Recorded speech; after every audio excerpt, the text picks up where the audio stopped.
How's it going, everyone? We've got quite a lot to talk about in this video. We have a surprise addition to the PlayStation Plus games catalog, a pretty decent one.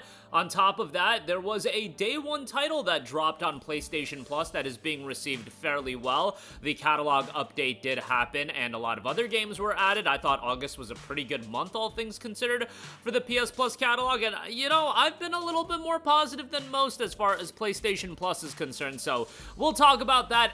But Ubisoft's The Rogue Prince of Persia has come out of early access on Steam, done by Evil Empire, published by Ubisoft, and it is also available on PlayStation Plus Extra. A surprise addition is The Rogue Prince of Persia. Spring on the walls with a unique 2D movement flowing seamlessly into fast-paced acrobatic combat as you tear through an army invading your capital city in this action platformer roguelite installment in the Prince of Persia series. The game's seen a pretty decent reception on Steam with 1,300 reviews, 88% positive, but what's even more interesting is that the recent reviews, and that is more in line with what the game is now because it just came out of early access, 79 reviews, 98% positive. So a really strong reception, all things considered, for the Rogue Prince of Persia. Dive into a thrilling and epic adventure where every action pulses to the rhythm of an intense soundtrack, master fluid, acrobatic, and responsive combat paired with challenging parkour, death after death. Forge your own playstyle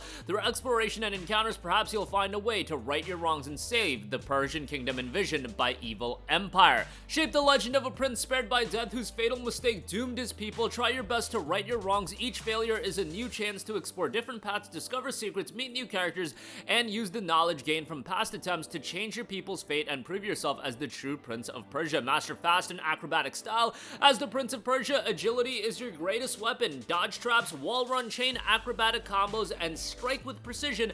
Every movement is an opportunity, and every battle will reward skill and style. Fight your own way.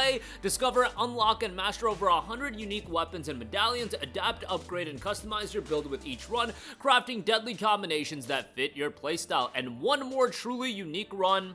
No run is ever truly the same. Dive back into this ever-evolving adventure where narration, meta progression, difficulty modifiers, random events, and procedurally generated levels will always leave you craving just one more unique run. So all of that is available as a part of the Rogue Prince of Persia, and again, that is available as a day one title available right now. Also available as a day one title, Giant Squid Sword of the Sea is now available on PlayStation Plus Extra. This is a super cool game that I'm planning to get to here in the very near future.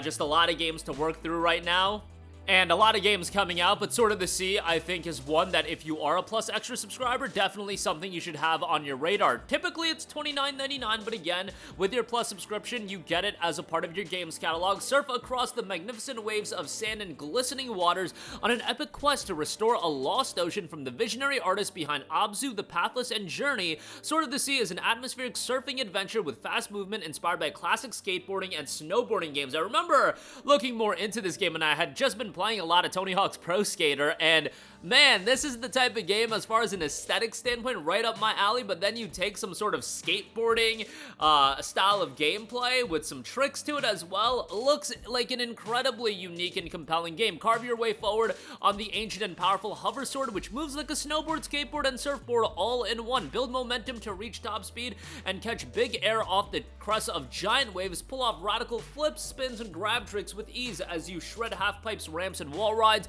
It's the perfect balance of exhilarating action and fluid meditative movement as well. A mysterious and visually stunning world of waves. Explore a world where the land flows in constant waves from massive tides to the smallest ripples. The shifting sea of dunes is incredibly detailed and beautifully rendered. Surf across sandy deserts, glacial mountains, and many more environments full of secrets in this incredible adventure. And you are the Wraith, resurrected in the desolate necropolis on a quest to unveil the ancient sea buried beneath the land. Discover the remnants of a lost culture hidden in sinking tombs and skate park-like ruins as you search for purpose. Transform sandy dunes into glittering emerald waters and witness magical sea life return.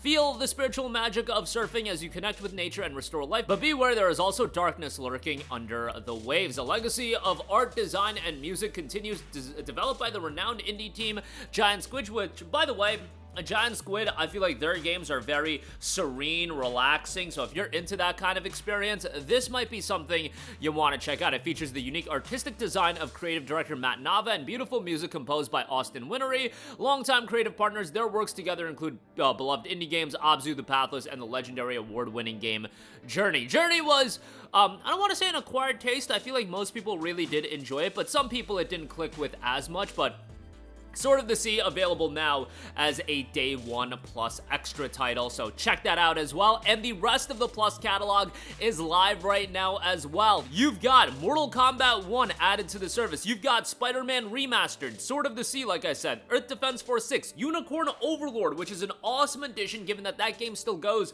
for like $25 to $30 on sale. That is an excellent, excellent addition. A great tactics JRPG by acclaimed Vanillaware, developers of 13 Sentinels, Odin's Spear, and Dragon's Crown, so that's an awesome addition. You've got Atelier Ryza 3, Alchemist of the End and the Secret Key, Indica, you've got Harold Halibut, and Coral Island all added as well. Not only that, you got Resident Evil 2 and Resident Evil 3 Nemesis added for PlayStation Plus Premium subscribers, so I would say a rather great month on that end. And you've got a major PlayStation Plus Premium trial in Death Stranding 2 on the beach. I go back to the point where I feel like the premium trial should be available right when the game comes out. I think that'll incentivize people to not only sign up for premium, but also incentivize people to buy the game. Maybe, you know, they've done their studies and they think the trials push people away from buying games. I don't know. And there's that element of if you offer a trial, maybe that'll eliminate that aspect of FOMO that a lot of people, when they buy games day one, it is based on, oh, everybody's playing it, let me just drop the $70 and play it. Whereas if you offer them a trial, that isn't really there. And if they play the trial, it eliminates that FOMO and then they don't end up buying the game. I could totally see that being the reasoning, but you know, from my vantage point, I feel like they should just offer the trial. I think it would be more beneficial. It is a 5-hour trial of the game. 5 hours would be just enough time for you to finish, like, the introduction of the game. I think that'll be more than enough time. There are some side deliveries there that you could do as well in the first 5 hours or so of the game. At least from my recollection, I feel like 5 hours is enough time to go through that initial portion.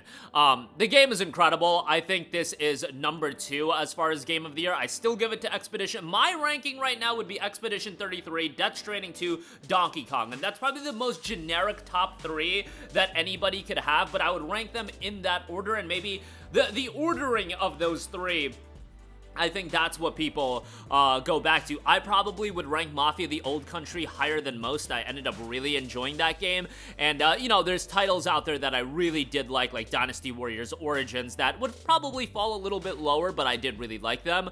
You know, KCD 2 is there, Split Fiction, of course, is in the mix. There's been a lot of great games in 2025, and Death Stranding 2 stands among the best, and I think it's a phenomenal game. I do recommend you to play the first game, and the first game is available on PlayStation Plus Extra. Yes, the second game is far better.